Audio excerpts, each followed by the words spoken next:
are the movies we are thankful for. We only list 6, but sure there are several more. But these are the ones that stand out the most.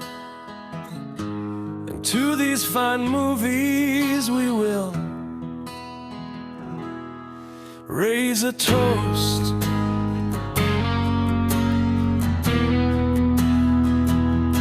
Raise a toast. Welcome back, everybody, to In the Spotlight. It is coming up on Thanksgiving. This is a time to be thankful. This is a time to pull together with your family and friends and love each other a little bit more and be thankful for everything. And because here at In the Spotlight, we talk about movies, we want to share with you some of the movies that we love and we cherish and that we are truly thankful for their existence for one reason or another. Stick around with us as we talk about, I'm going to give 3 examples of movies I'm extremely thankful for. My cohort, my co-host. See, I turned off the hearts just as you bring up hearts. That would have been a beautiful sentiment, but I turned them off. So too bad. And it doesn't matter because I fucked it up anyway. So I'm sitting there, I'm like, wait a minute, I thought I was.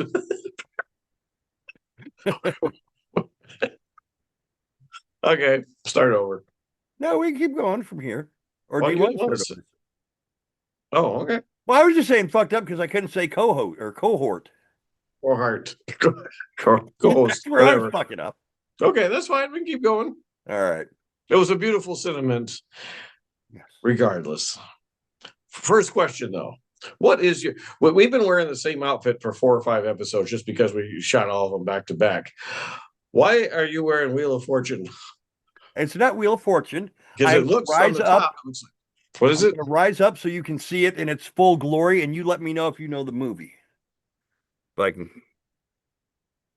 can. Breaking 2 Electric Boogaloo. Hell yeah!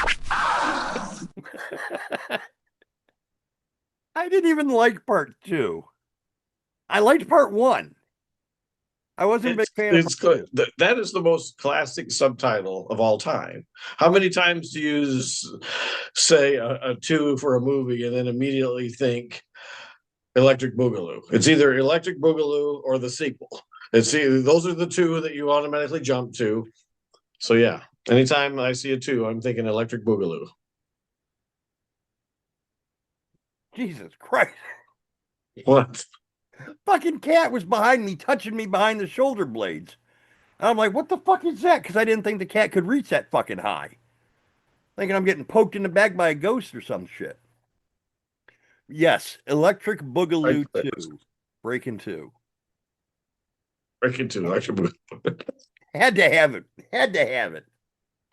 That's beautiful. It brings out the color of your beard. Yeah, all my gray in there. Okay, so movies we are thankful for that are not Breaking 2 Electric Boogaloo. I'm going to start off our list. Actually, I'm going to let Kyle introduce himself, and then I'm going to start off. I'm Kyle. All right, I'm going to start off now.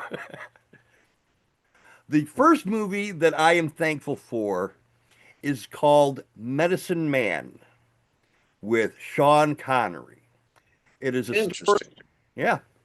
It is about Sean Connery is a doctor who is in the jungle rainforest, and he has found actually the cure for cancer while he was doing research in the rainforest.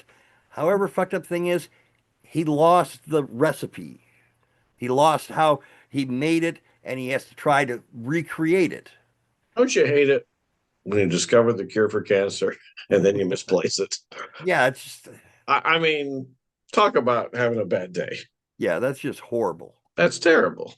I mean, I lost the Okay. recipe for chili. If you just had a better organization system, the lives that could have been saved. I lost the recipe for a damn good chili cheese dog, and I haven't been the same person since. Oh, so I smell. But that's basically what the movie is about. Sean Connery, a research student, trying to find the cure for cancer and racing against time towards the end when the developers are threatening to come in and firebomb the whole fucking rainforest for a parking lot and a development. This movie I am extremely thankful for because it got me through a very difficult time in my life when my own mother had cancer and she passed away from it. That movie really helped me to cry. I cried at her funeral and up leading up to it, and then afterwards I kind of sealed myself up. That movie helped me to just let more of it out and help to heal me. Did you ever see Medicine Man 2 or Yes, Medicine I Man did. Kyle? Yes, I did. See Can't go. now I'm realizing where we're going with this. So, like, okay, mine aren't as quite as emotional as yours. Well, my other two, I don't think. Let me think. That's not. I'll have to look and see what my first. Uh-oh. You can't remember the other two? I remember one of them. There's only three movies.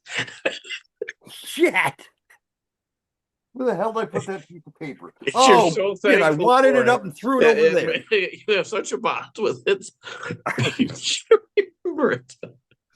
I remember what it is now. Never mind. We're good. All right, good. Holy Oh, fuck. I can't start breaking out laughing again after the last episode. Ooh. Okay.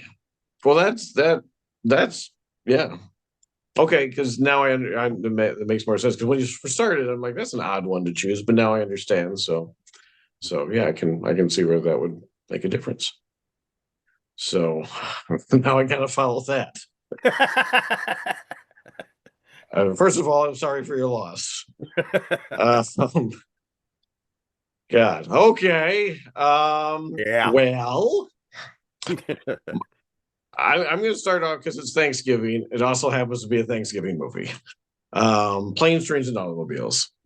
Um, this one actually is my favorite comedy. It's not the funniest one. I mentioned before, Dumb and Dumber is probably the funniest movie I've ever seen. This one I just like because it is very funny, but it's also emotional. It's not just one joke after another. If you haven't seen it, it's about two guys that stumble onto each other. Repeatedly, actually. They do not have anything in common whatsoever. They're on this adventure to try to get to their homes for Thanksgiving. Everything that could go wrong goes wrong. It's like a 93-minute movie, something like that. It feels longer because so much is packed into this film. But when you get to the end, it's very emotional. There's a few other emotional scenes throughout. They actually have what you might think is the climactic, battle of wills from, at the end of the movie. They put that sucker way up at the front. And you realize, okay, this is, they've made things more awkward. How is this going to affect the rest of the film? And it is just a fun, emotional film that also teaches you a little bit about understanding what other people may be going through. It might not be something, you don't know why the person maybe acts the way they do or say the things they say. So you shouldn't judge people by their initial meeting with people, which might be reading a little bit more into it than the premise, but that's what I got out of it. I remember when the film came out, I really felt like I was Neil Page. I had a lot of weird things happening in my life. It seemed like there was a lot of things crashing down, but I had a lot of things to be happy for. And it seemed like I was kind of in a mode where I I was focused on the wrong things. And part of me for a while had fun with that. When things would go wrong, I'd make a joke about it, and I'd kind of use that to try to boost my energy up. It's like, okay, I can overcome this, and I can overcome this, and I can overcome this. And then after a while, you just feel like you're getting to a point where you're just getting beat down. And this movie, where you see what Neil's going through, and he's got a scene where, you know, he just kind of cracks. And it's over something simple. He's after all that's going on, he's now on his way home, and he goes to pick up his rental car, and it's not freaking there. And that's when the movie really hits its stride, because it's like, okay, here's a series of stuff now. Look out. Now we're really in go mode. So yeah, I've always loved this movie. I see it damn near every Thanksgiving. The initial cut of this was several hours long. Just recently, in the last couple of years, they released the 4K version. There's been one deleted scene that's on the TV version and has been on the discs. This new 4K has like 75 minutes of deleted scenes. Oh my God. It is worth watching just that. There is so funny, and you get to see some different things. There's two scenes of which should have been in the movie. There's an extended taxiola scene where they're driving in the middle of the night, and the taxi driver is talking about being able to murder people. and then the scene when they're in the hotel together, just before they discover they've been robbed, you actually see why they were robbed. There's actually a really funny scene that leads up to that sequence and kind of explains a few things. And there's some other scenes that weren't that good or didn't make sense. I think they're talking about how much money he had in his wallet, and the number that they say in one scene doesn't match the scene that's in the movie, so that would have to come out anyway. But if you're a fan at all of this movie, you got to see these deleted scenes. The deleted scenes are actually on a Blu-ray disc that comes with the 4K, or if you buy the 4K on digital, you can see it that way. I was going to say I put a link in the thing, but I don't think we're trying to reveal what the movies are until you actually watch the video. So you can find it. Just look it up. But yeah, that's mine. It's a great film. If you've got kids in the room, the TV version is fine, but the R-rated version that's in theaters is really the way to go. There's one scene that makes this movie rated R just for language, but it's the funniest scene in the movie. Oh God. And you need it. This movie requires that scene to be as is. So don't watch the TV version. Just have your kids suck it up and get ready to hear a lot of foul language for a minute. But yeah, can't say it enough. Planes, Trains, and Automobiles, and while you're at it, on Amazon Prime, check out John Candy, I Like Me, because it's a good companion piece to this film. I love Planes, Trains, and Automobiles. That is such a great movie. That ending was so fucking, I mean, that just knocked me on my ass. I was just like, oh my God. That just, and the way, for lack of a better term, the way it resolves itself, for lack of a better term, it's just, damn, man. It just makes you want to feel, it just makes you feel like being a better person, you know? Yes. Yeah, it does. It really does. This was the most human movie that that you can see. I mean, everything it's a beautiful movie. Yeah, and you don't really even expect the stuff that you see. I mean, because it's, you're like, okay, this thing's wrapped up, and then you're like, nope. Yeah. There's still something that you need to see. And there was talk about doing a remake. Oh God. With Will Smith before the slap, and I think that's why the remake never happened. But if you want to see another really good movie that's like it, because I don't think they should remake it, but again, I always say, well, remakes, help people find the old one. But this film is actually starting to grow finally. It was years of me watching it, on Thanksgiving. I'm like, why don't people watch this on Thanksgiving? And now on Thanksgiving, I think it's like on 24 hours on one of the channels. Oh. And the theaters show parties for it now. The Alamo Draft House has got it showing again this year. So it seems to be getting bigger. But there was a film called Due Date with Robert Downey Jr. and Zach Galifianakis, and it's very similar.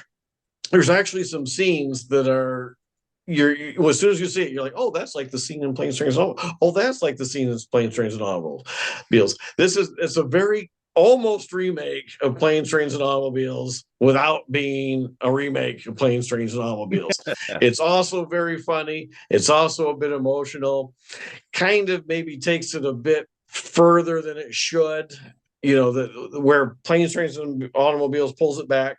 That one, they're like, okay, Planes, Trains, and Automobiles pulled it back. We're going to go one step further. But it's still a very good movie. And I think if they had put that around a holiday, that would be a classic that we watch every year as well. But it's all about getting back home before Robert Downey Jr.'s wife has a baby, and he runs into Zach Galifianakis, who is very much like Del Griffith, and all hell breaks loose on this trip. So if you haven't seen that one, definitely check it out because it is very funny as well. Nice. I have not seen that one. I think I heard about that one, but I have not seen it.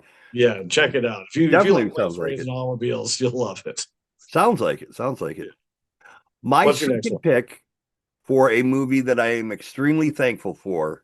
This one's nowhere as near serious as my first pick, nowhere near as serious as Planes, Trains, and Automobiles. But if you ever ask the question, if you ever see on Facebook, show 5 songs that define you, or show me 5 movies that tell us who you are, Jaws. Jaws Okay. is one of mine because it is literally if you want to call it a horror movie, it is literally the first horror movie I ever seen.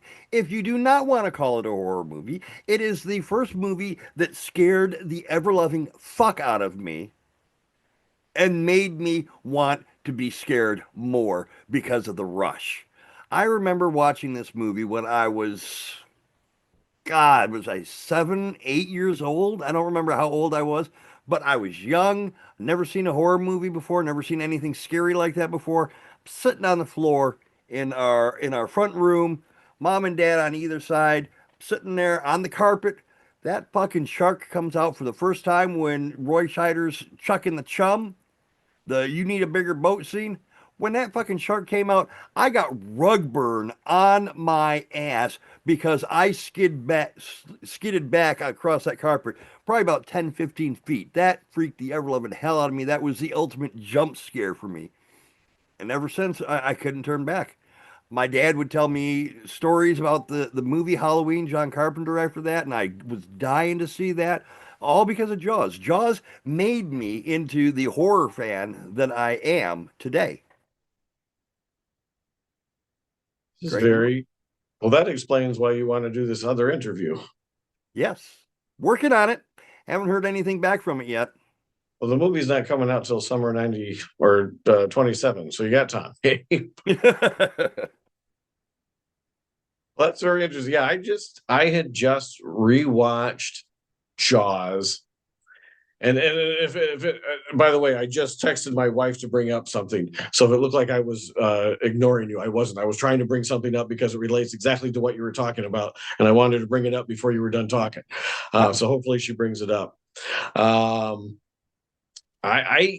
had seen all 4 of them pretty much close to when they came out, and at the time when I was a kid. The original one, I remember them talking a lot in it. And I was thinking, this is a slow movie. There's too much talking because I was a kid. And it really, I was like, yeah. I don't care about, your little stories and all this.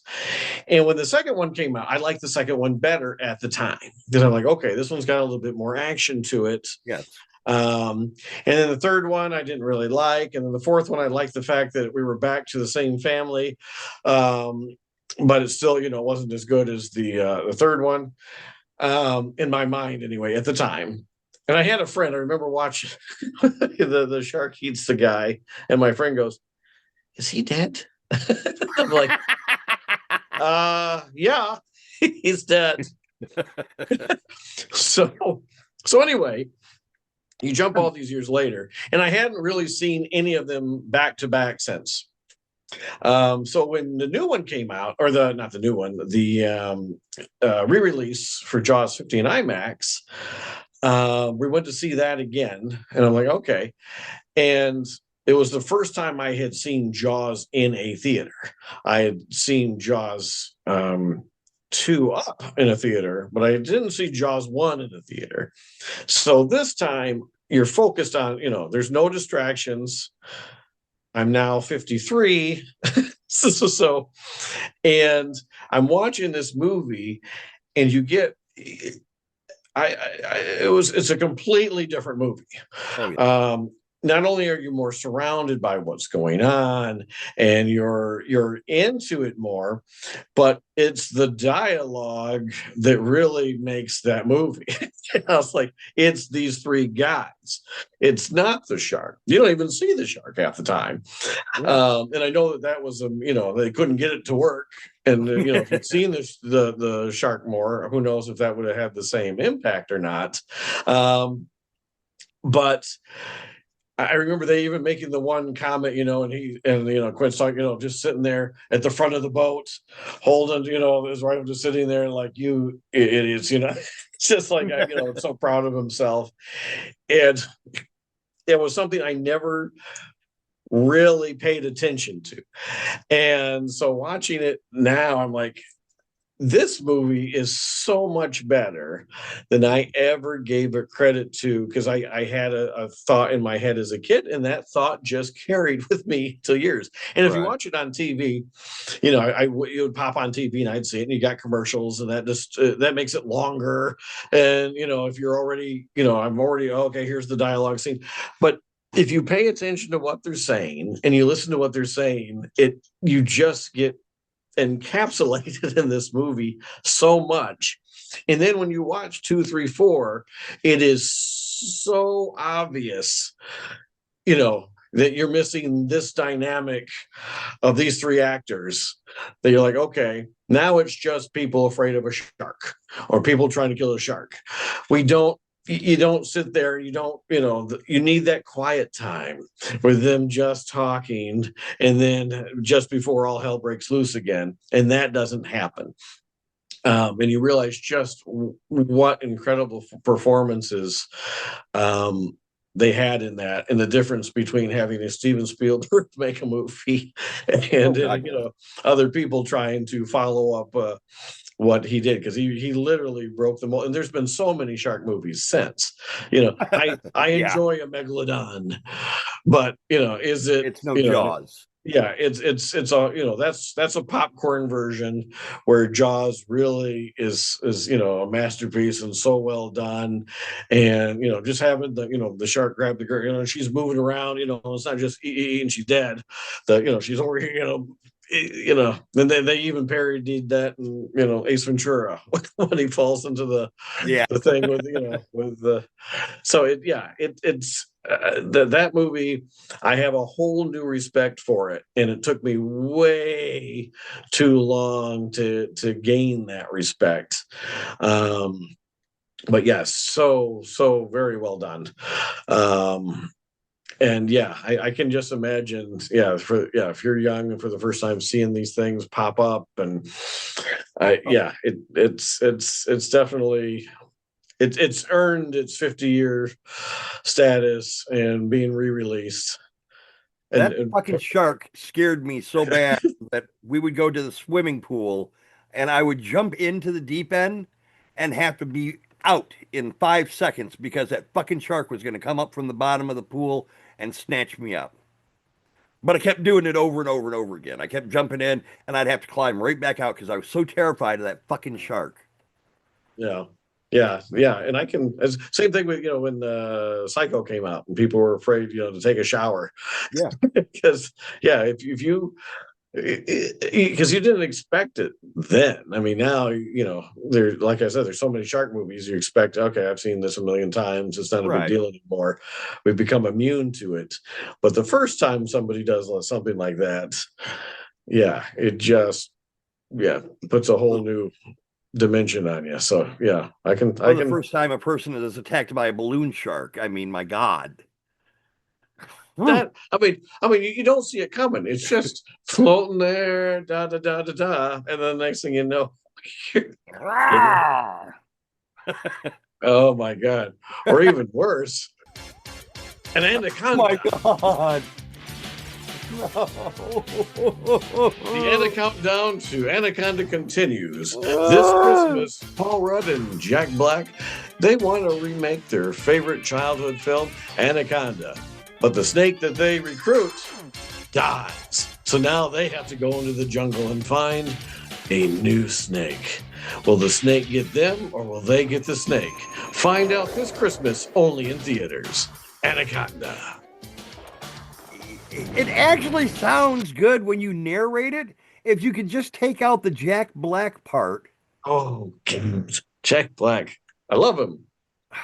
Fucking Jack Black. At least they're not remaking Jaws, for fuck's sake. God. Well, they're not. One of the things I wanted to add in here, one of the taglines for Jaws, I think it was part 2, pretty sure it was part 2, is just when you thought it was safe to go back into the water. There's a movie out there called Blood Beach. It's from that same time, back in the 80s. And the tagline for Blood Beach was, just when you thought it was safe to go back into the water, you can't get to it. Because there's a monster in the sand. It's got a picture of a girl getting sucked into the sand. Yeah. Funny. No, that was one of the best taglines ever. I mean, I think anytime I go to a beach, I think about that. Just when you thought it was safe, So yeah, that was the marketing for Jaws 2 was great. Oh yeah, it was great. And as far as sequels go, 2 is the closest to 1. As you know, I'm glad because I remember thinking, well, wouldn't they at least try to find Hooper? And then there's a line in there where they had tried to contact Hooper and he wasn't available because he was, he was out of reach. So I'm like, okay, well, at least reestablish the fact that we tried to get the guy to help. That was still alive. But yeah, it sorely needed a Hooper and a Quint, for sure. Quint, because he was just so, you don't realize just how mental he is until but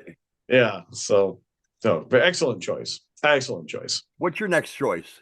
My next one is the obvious one for me. I've got the tie. So Star Wars. Yeah. For a lot of people, this is a given. It's what pretty much defined me for decades. This was my favorite movie. I had illegal bootlegged copies of Star Wars and Empire before you could get them on VHS. I already had them on VHS. We even saw a news story about the guy that we bought them from getting caught and arrested. Really? Yeah. They were bad copies, but I showed Empire Strikes Back to my friends in my basement. So yeah, I mean, all the action figures, the Burger King cups, the Death Star. I had the Death Star. I felt so bad. I had the Death Star and I sold it. I sold a bunch of stuff I shouldn't have stuff, like buy Atari cartridges for God's sakes. But I felt bad because I kept my stuff pristine. I mean, pristine. I didn't, my figures I didn't play with them in the dirt. I played with, everything was clean. And somebody bought the Death Star and it had all these pieces. And I even had every piece of the trash compactor, all the little spongy pieces. And she said, everything's in here. I'm like, everything's in here. I swear to God. I even had the cardboard piece that goes around it. And so she leaves, and that night I'm putting stuff back in my closet, and I realized I had the elevator shaft that held the whole thing together was still in my closet. And I'm like, oh no. So I put it in the front. I'm like, she's gonna come and bitch us out left and right. So I put it right next to the front door. I'm like, okay, as soon as she comes, I'm gonna give it to her. I felt so bad. And she never came. And I was like, Oh my God. oh no. So she feels like we just screwed her. And I had that. I kept that in my closet for a good year. I was like, she's going to come back one day. Even when we had another garage sale, I'm like, well, she's going to come at this, and complain that she was there last year. And then I had a Millennium Falcon. Oh wow. And this kid really wanted it, and his mom didn't want to buy it. And I had it like $5, and she wouldn't buy it. And I said, and I What? felt bad for the kid. I go, $250? She said, yeah. I sold the freaking Millennium Falcon for $2 and my mom was furious. She's like, you know how much money I spent for that? I'm like, yeah, I know.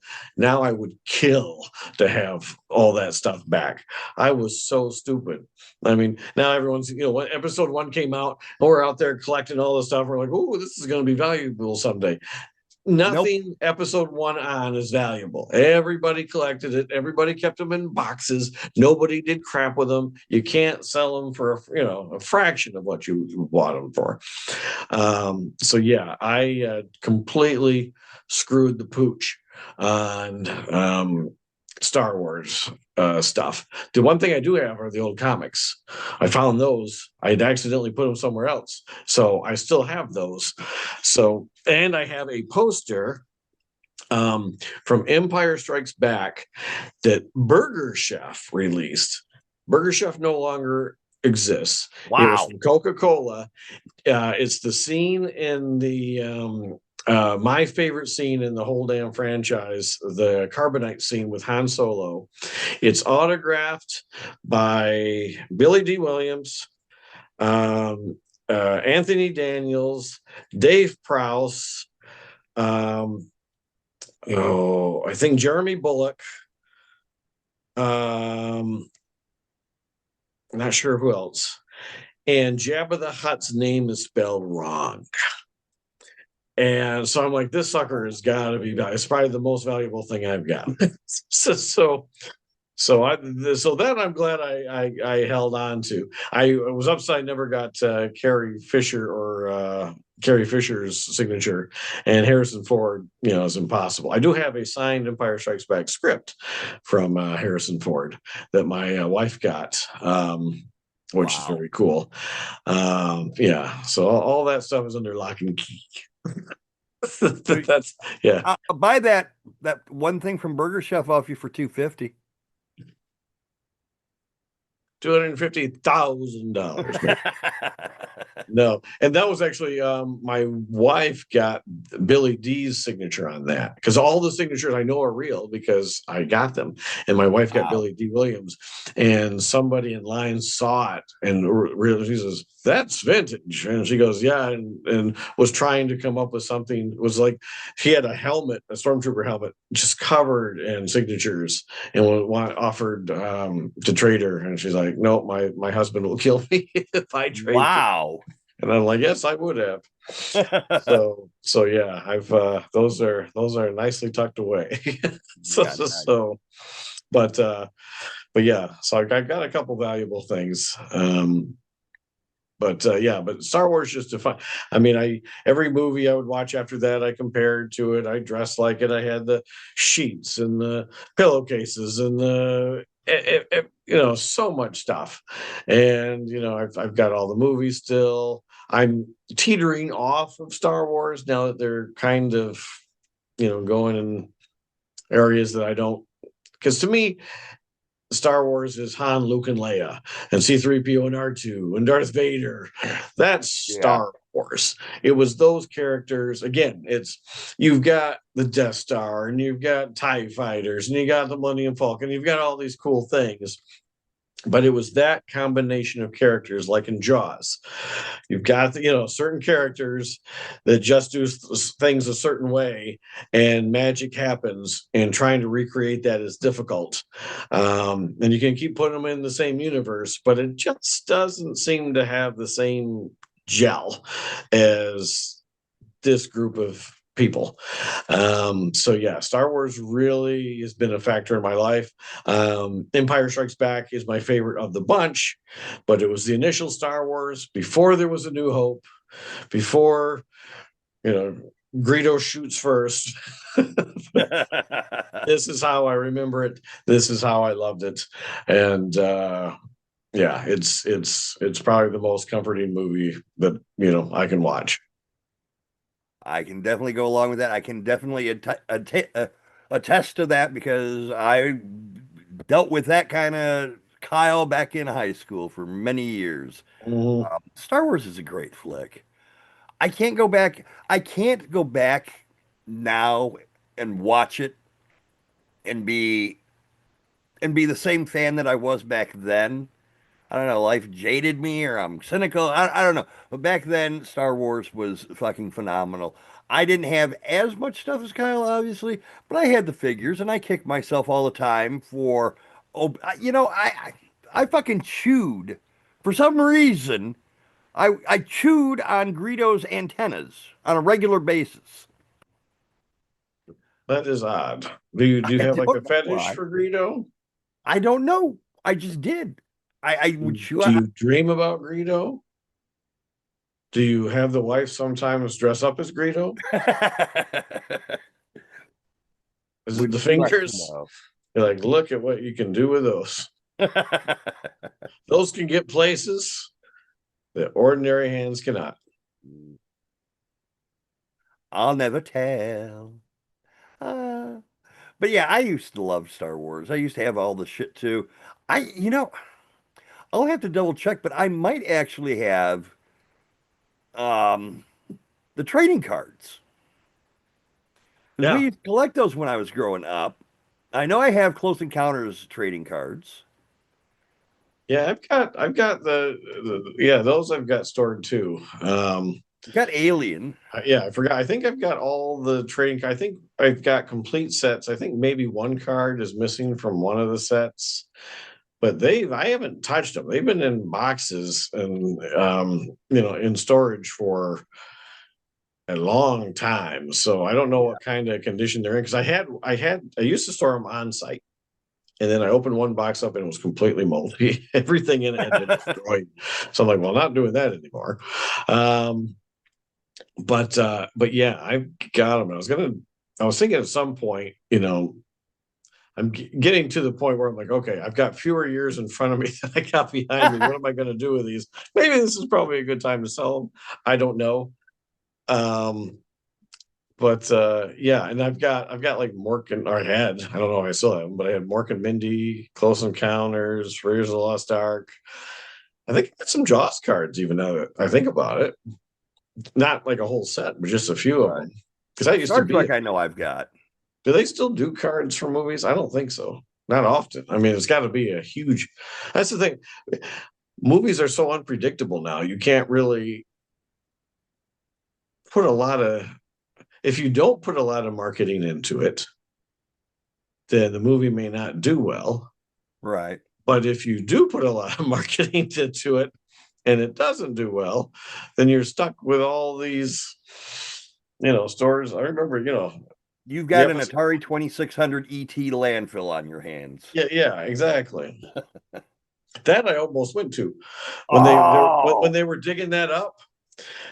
I lived not too far from there, and they were talking about you could be in the documentary about it. And they had it was like a big windstorm or something, and I was kind of glad I didn't go. But yeah, then they found them. They found all those cartridges, and I'm like, damn it, I really should have I gone. would have That's, been there in a fucking heartbeat. yeah. Yeah. I have got sitting just outside of my garage up here on the left-hand side.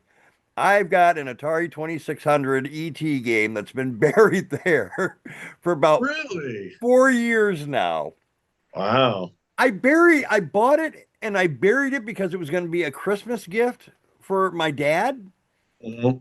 And I just never got around to unburying it and putting it together in the display. And it still sits there. One of these days I'll dig it up and put it together.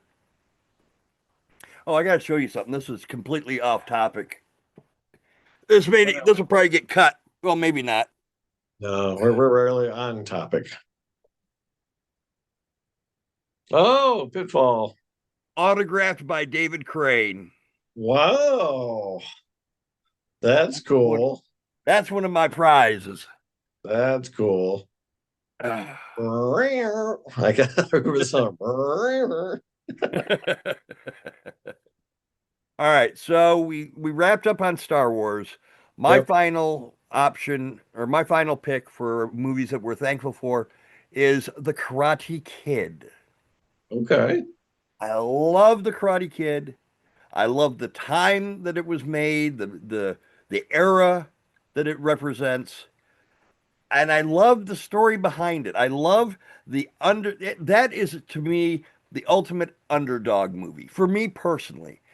It's not as far as on a personal level, it's the best underdog movie because I related so much with the character. I related to the bullying in school. I related to the hiding, not so much hiding. I mean, I never hid, but you try to keep you try to keep undercover, low key, like he did with the Halloween costume. I remember trying to get the girl and having it blow up in your face. I remember all that, and I Daniel remember that. comes out on top. Everything comes together. I won my high school years vicariously through Daniel LaRusso. I just love the movie. I'm thankful that You it was. tell me that because I would have been happy to have you wax my car. You know I, I, what?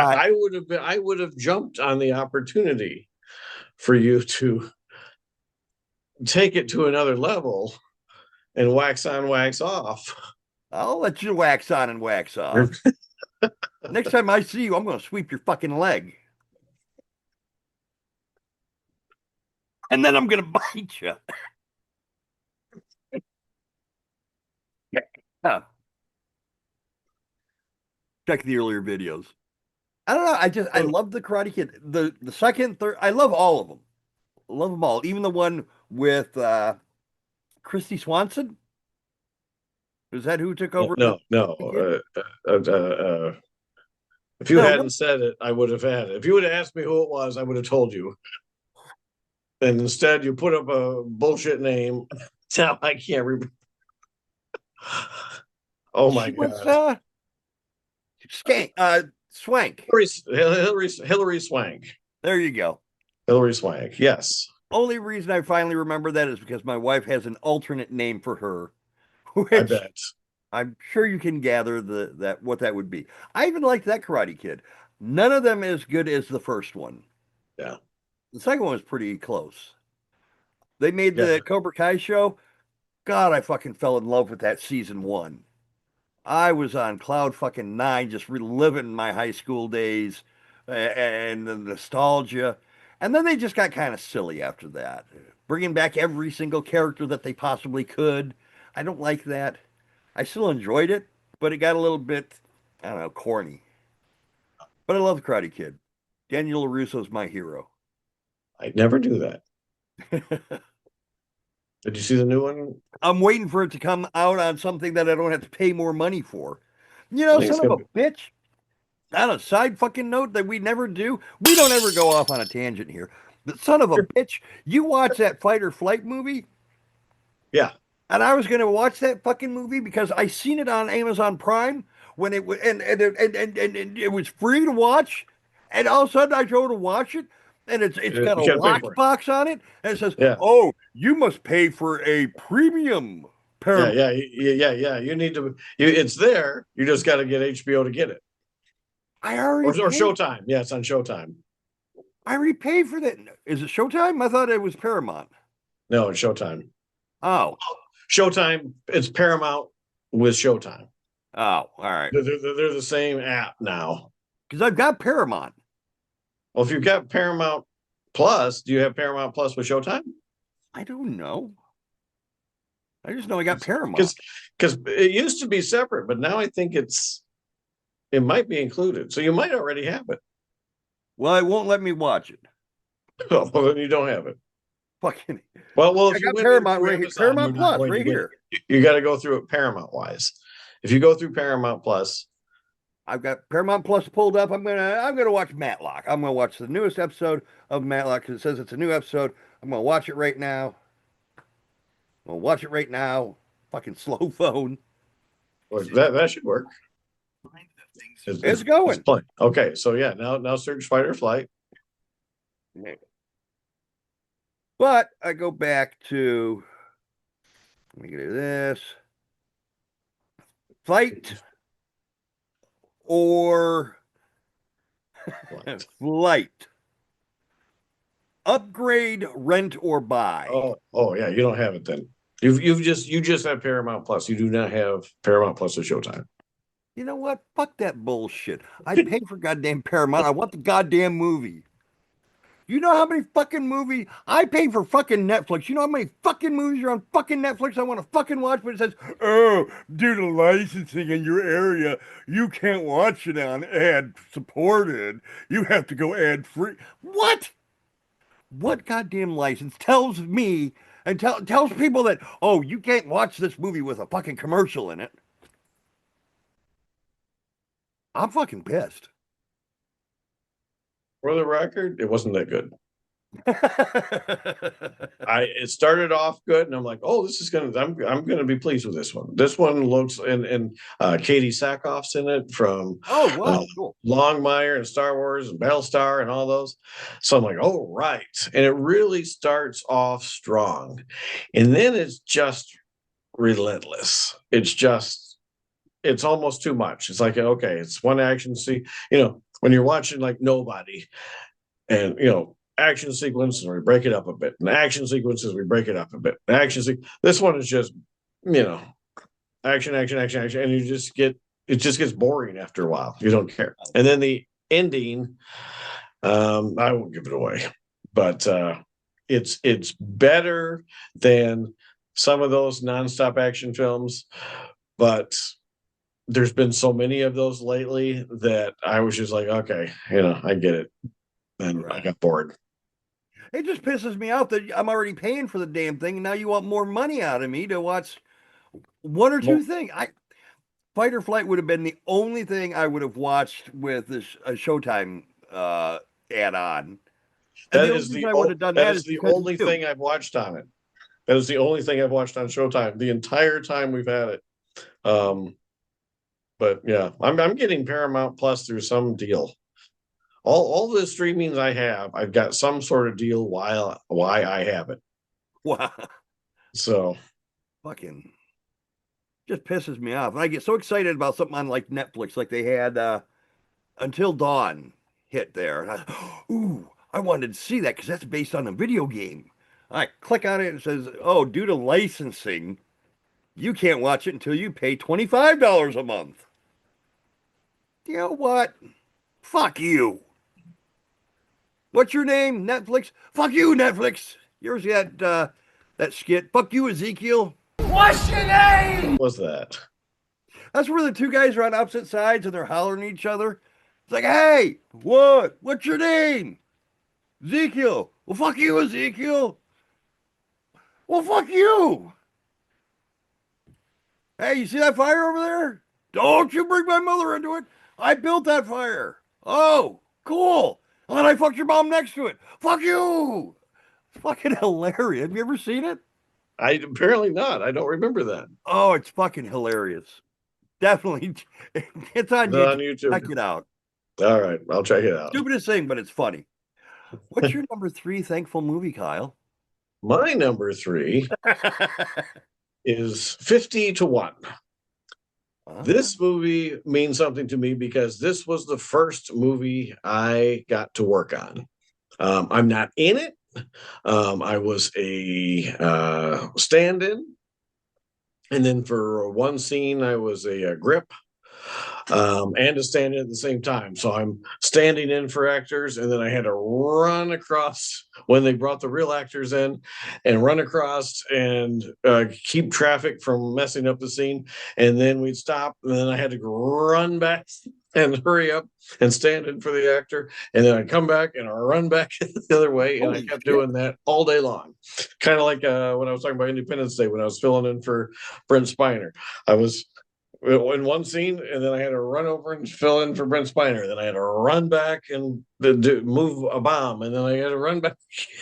And that scene, by the way, we shot it over 2 days, and the camera angle moves, and the one guy didn't show up the second day, so all of that first thing was gone.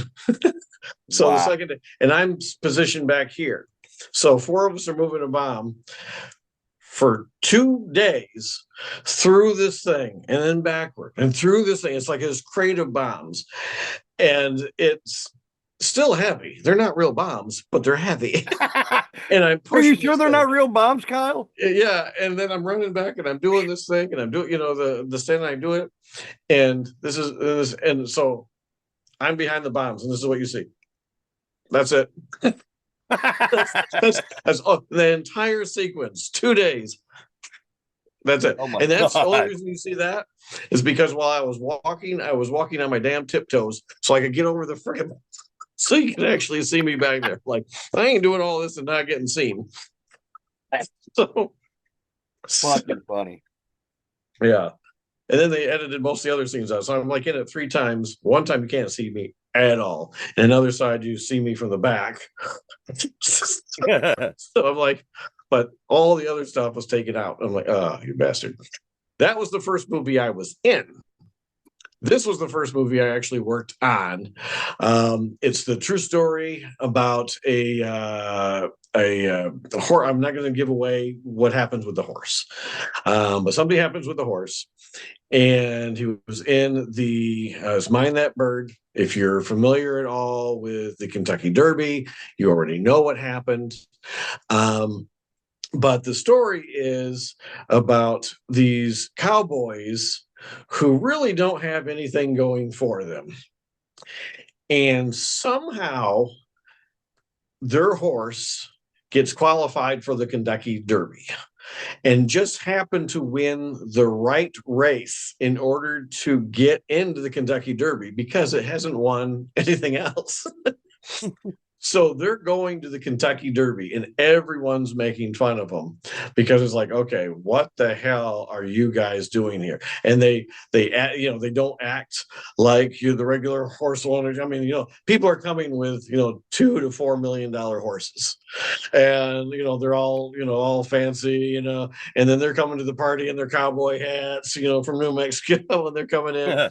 And everyone's, and they actually took, there's a line that one of the owners says in the movie, and somebody said he wouldn't say that. He's not that, he wouldn't come out and say that. And he says, we interviewed him, and he actually said that in the interview. So we put him in the movie. So it's just an interesting thing. So the whole thing, and they get to the race, and the people, they're having a bet at the bar. One of the guys that was helping is at the bar, and they're like, okay, who wants to bet he doesn't even make it in the top 10? And they're all just hoping he doesn't come in last. They're like, Jesus, so there's all these people are betting, he can't even make it in the top 10.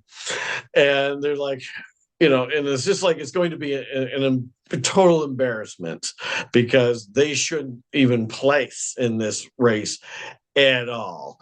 And the footage of the race itself, one of the reviews that had come up that the director commented on was the fact that they're like, that ending is not believable. That's not, that they're like, they had me, it's a fun story, but then you ruin it with this ending. footage that they used in the movie was the actual news footage from the race. God. They didn't redo it. The only thing that they redid was close-ups of the jockey on the horse. Right. They shot that. The actual footage of the race is real news footage. This is really what happened in the race, because it's unbelievable. It's bizarre. It's really strange. And when you first see the movie, because it was a low budget film, they had a lot of trouble marketing it. Because the guy who produced it had also produced, I think he produced Dances with Wolves. Oh, I mean, wow. he'd done some great stuff, but I think this is his first time directing or something. And I was the utility stand-in. I stood in for a bunch of different people, including Skeet Ulrich and Christian Kane. I stood in for a female at one point because we had the same hair color. So we shot a lot of it in my area that I was working. So, I got to shoot. I shot for 2 weeks. We were working on this movie before they left to Kentucky. And it was just very cool to, because when you're an extra, they just say, okay, you wait in some room for God knows how long. Then they say, okay, stand over there. And, they do the stuff, and you have almost no interaction with the actual actors a lot of the times. Right. Even the director sometimes doesn't ever talk to you. I mean, you're just there, you fill a spot, you leave. When you're the stand-in, you're the one playing the roles most of the time, because they're getting the lights set. So the actors are off getting makeup on, or they're doing, whatever, they're going over their lines or whatever. So you're doing the thing, and then you have to, sometimes you read the lines out, sometimes you just are sitting there and say, okay, because they'll come in and you have to monitor what they do. What hand was I holding the cup on? Well, you were holding it with the right hand, but you actually had the handle sticking out. They're not holding it by the handle. Oh, okay. So you got to remember what they did and where their feet were and which way they looked and all that. So then you do it. And they base all the camera shots on that person, the stand-in. And then when it's time, you step out, the actors come into the exact same spot. And if they change anything, you got to remember that, because when they do the next camera angle, they leave and you got to come back in and you do it all again until the next. Wow. So it takes all day to shoot like a scene or two. But you're working with the director and you're working with the assistant director. I mean, you're working with the cinematographer. You're part of the group. You are involved.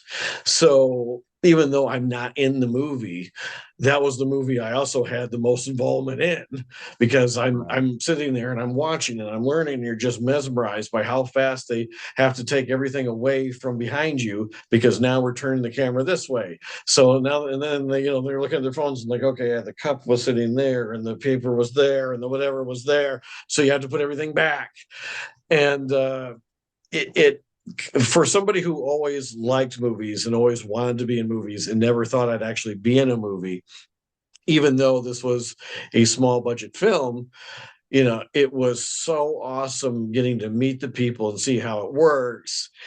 And, I also learned a couple lessons right off the bat. There was one, this woman was having an issue because from the angle she was at or looking at the monitor, me and this other stand-in were supposed to be looking at this horse, and we were.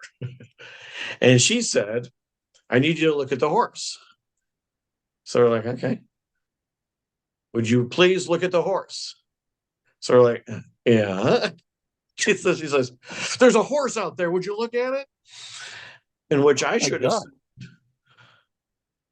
oh, I'm sorry. Do I need to cheat left or right? Because we are looking at the horse. Which way do I need to look so it appears we're looking at the horse?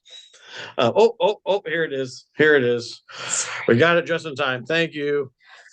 This, I don't know if you had this where you live, but you know how they have popcorn tubs for various movies? This is the drink cup for Jaws 50. Oh my God, that's awesome. That's pretty fucking cool. So my wife is also absolutely huge Jaws fan. So as soon as we saw that, we're like, okay, we should have gotten 3 of them. Yes. So, and just put them together. But we just got the one. It was already pretty expensive. Yeah. So anyway, that's what I was texting about. That's pretty But bad. anyway, Yeah. so I should have been, which way do I need to cheat so it looks like I'm looking in the direction you want me to look? Because, but instead, because she yelled at me, I yelled back. So she said, I need you, she said, look at there's a horse out there, look at it. And I'm like, I'm looking at the horse. And immediately I'm like, oh, shit. And I was like, I shouldn't have said that. And the girl in front of me was like, no, you shouldn't have. Oh my God. And I felt so bad. Nothing came of it. In fact, later they were having issues with her because she said cut on something, and the director's like, oh, well, I guess we're cutting. And she was kind of like overstepping her bounds. But I was at the same time, and they actually came up to me and the thing was like, okay, without, you've paid a lot of attention. And I got lucky because there was another extra there or stand-in. And I don't know if I mentioned this before on one of these episodes. He came with a 7-inch red mohawk. And he's supposed to be filling in for Skeet, who's a cowboy. They're like, what the hell is with that, And he disappeared once, so then I had to fill in for Skeet at his time because I was filling in for everybody but Skeet, and then I had to fill in for Skeet just because we couldn't find the guy. And then one time he's sunbathing, and he kept doing all this stuff. So the person that hired me, the casting person, would call and they say, "How are the guys doing?" And they would trash this guy, and they're like, oh my God, he shows up looking like he belongs in a rock band. He's doing that, and they're like, and she's like, well, what about Kyle? Oh my God, he's great. So I got escalated just for doing what I was supposed to be doing because the other guy was doing things he wasn't supposed to. So I'm getting all this extra praise that I was happy to accept. Oh, hell yeah. That helped me get into a lot of future productions because she's like, well, oh my God, we got all this great, comments about Kyle. So even though I lived 5 hours from where they normally shoot the movies, because they normally shot stuff in Albuquerque, and I lived in El Paso and would come into Las Cruces, they kept hiring me because they knew I could do all this stuff. And I would just, and I got 2 weeks off every year from the university. So I got, a lot of free time. So it worked out great. So I learned so much about movie production on this. When it came to be released, they couldn't get a distributor. So they took a huge RV, wrapped it in the poster, and drove it to different markets and plastered with commercials. And it was grassroots. And Skeet would be in the RV for a few weeks, and Christian Kane would be. And suddenly I forget her name. Leah Thompson's daughter was in the movie, and she and I were at the premiere at the same time, and I didn't even know she was there. And I was like, oh my God, I'm in the same room with Leah Thompson. I didn't know it. But yeah, I really, really had a great time on the movie, even though I shouldn't have had that outburst. And it's a really good movie, actually, because that was another thing. I'm like, oh my God, I hope this thing's good. And at first it starts off and there's like no logos. So the movie's on and you don't even realize it's on. You kind of think maybe you're watching a trailer. And the sound's a little weird. And what I didn't realize is one of the first characters is very well known in the horse racing world. So they put him in the movie. So he's got like this gruff voice, which is a little hard to make out. And normally you probably wouldn't have cast him, but because he's well known, people that are watching the movie, oh my God, that's so-and-so. So that's actually what sucked you into the movie.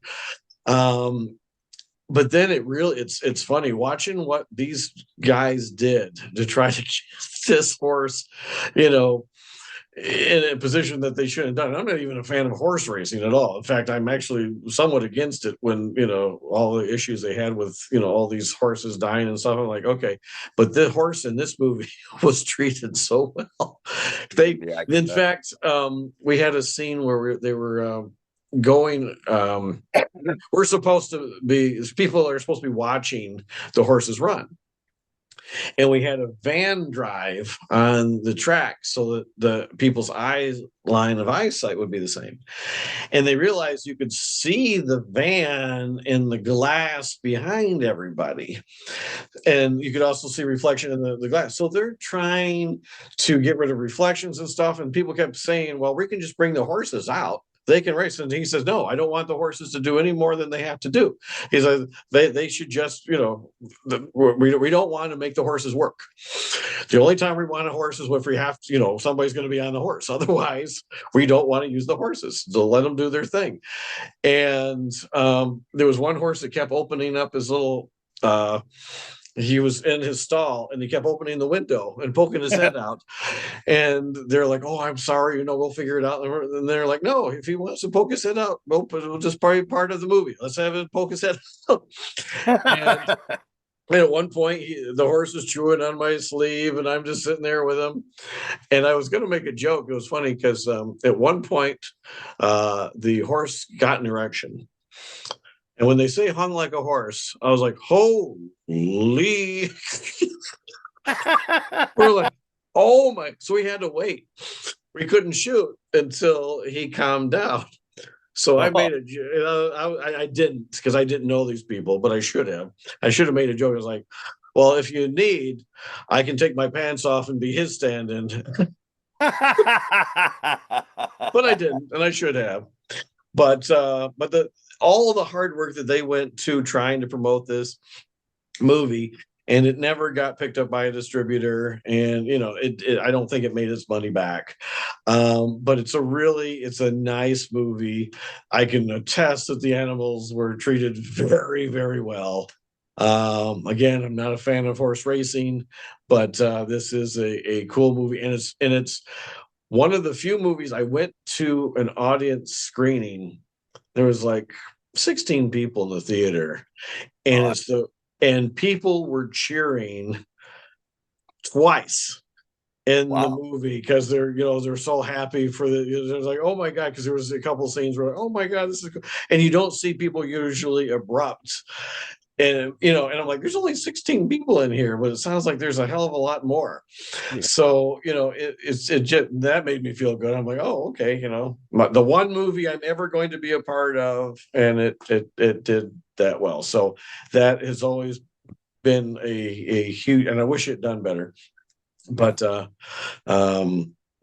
was the other big one for me. So that's our 6 films that we are most thankful for. That's a pretty intense story about your last one there. That's pretty wild. I can it's see not as intense as yours, your first one. That's the most intense one. But I'll go along with you on that a little bit. Yeah. I think that one's a little bit more intense. But you've been chasing a dream for how long, and you've had a good taste of that dream, enough of a taste to know that you're on the right path, and it's something to pursue, and whatever motivational talk stuff you want to throw in there. I think that's beautiful. I think it's awesome that you have been able to get that taste of what you've wanted to do your whole life. And it's a horse racing movie. I'm not a fan of horse racing movies after Hot to Trot. Hey, wait a minute. It's better than Hot to Trot, I swear to God.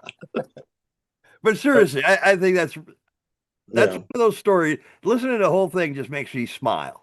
Yeah, and what was really interesting was we were at the theater, and the credits are rolling, so and people are getting up to leave, and this woman stands up in front of me, and my wife goes, "You're in the credits," and I'm like, "Huh?" She says, "You're in the credits," and I'm like, "I can't see."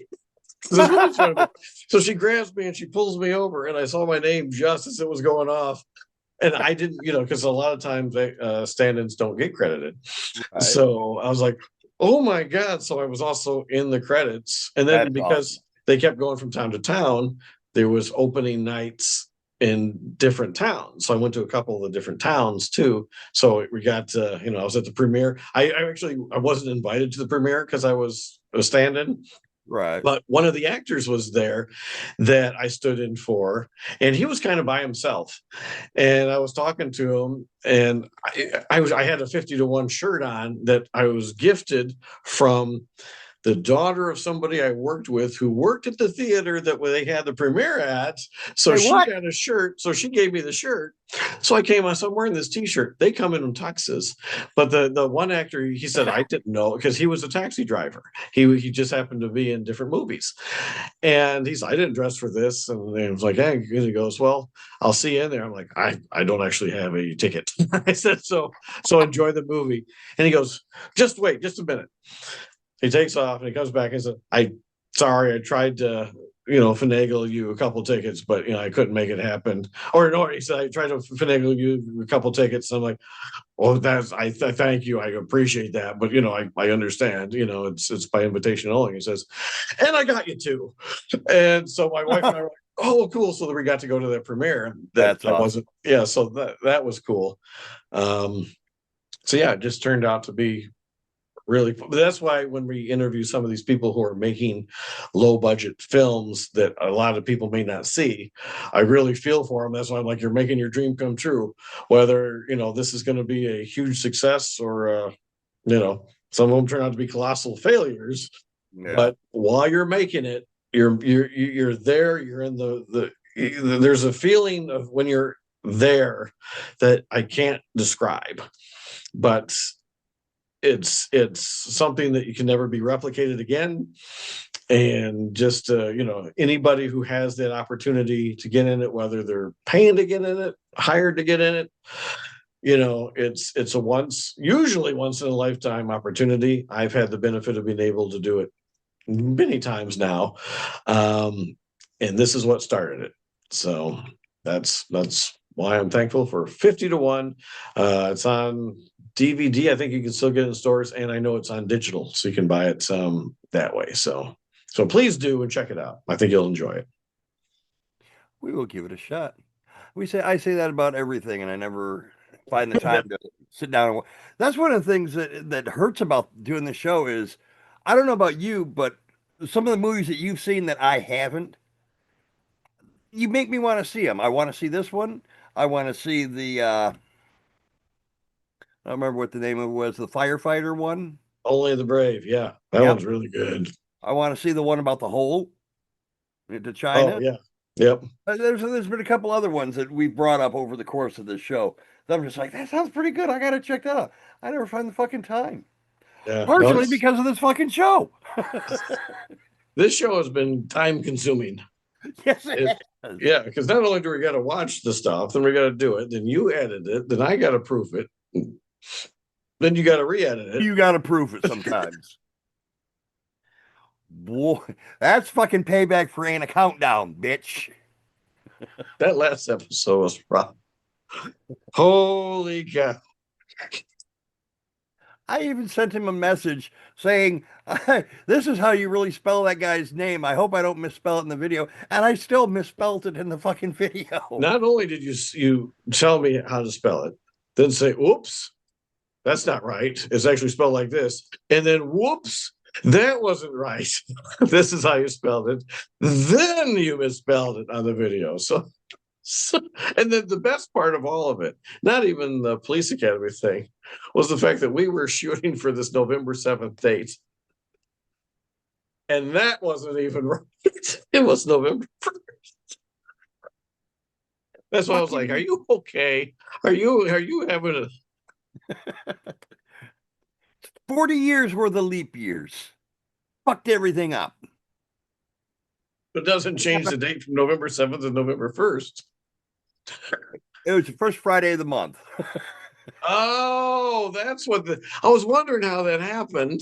Yep. Okay, the first Friday of the month. Like, how did you get that off? Because then the next one was off. And I'm like, what are you doing? What are you doing? I could see the 1 and 7. I'm like, okay, Maybe the 7 was a little thing, or the 1 had a little. I'm like, okay. But then the next one, I'm like, okay, what are you doing? Now it makes sense. I Okay. was just going with that week, whatever date that was. I was going with that weekend. I pulled up the calendar and looked. November 1985. Okay, the third Friday was the 22nd. Well, the We had 22nd. this promo. Hey guys, what happened on November 7th? I don't know. What? You know what? It wasn't. The movie didn't come out. Yeah, I know. Oh my gosh. See, you got me all flustered. Look at how red I am. Oh, you've been red and green, and you matched your background once. I got a my Need to go my with whole lighting. natural I've got lighting. 3 different lights on here. Maybe I got to turn that one off. Let's go with the natural lighting. Go all natural. Yeah. Well, shit, we started. It's pitch black outside. I can't even get the window open. Shit, it's almost midnight. Okay. Oh shit. Okay, we got to wrap it up. So coming up, we still have reviews for 40th anniversaries. Jewel of the Nile, Clue, Rocky Four. I what? meant to break you. Oh yes, Rocky IV, the most successful of the Rocky films. Spies Like Us. Really? Yes. Even out of the newer ones? Yes. I think the most successful of all of them is Rocky IV. The second most successful is Creed 3. Wow. Which actually surprised me because I didn't think Creed 3 had done that well. Yeah, I didn't like Creed 3. Yeah, Creed 3 had done. I didn't see Creed. I didn't like 2, so I didn't watch 3. I liked 1. Yeah. But yeah, I think from worldwide box office, because the first couple I don't even think were released overseas, and then 4 was the really big one, domestic and overseas. I think it was like 174 million domestic, 300 worldwide or something like that. And then Creed 3 was creeping on that. Wow. But yeah, Rocky 4. And then Rocky was also re-released with the director's cut, Rocky 4, Rocky versus Drago. Drago. Yeah. So, which we'll talk about later. So there's no reason to discuss it now. That's right. So until then, I'm Kyle Pierson. And I'm John Horton. And you're did you say John the Horton? No, John Horton. John the Horton. I say it now, it's all fucked up. Now I'm having a heart attack. Now, I was continuing on with my I must break you. And I'm John Horton. And you're watching In the Spotlight. Catch you next time.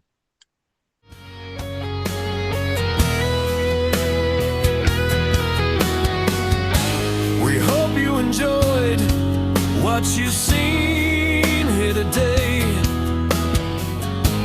Movies that changed us in a special way. Without these movies, our dreams would never soar. And these are the movies we are.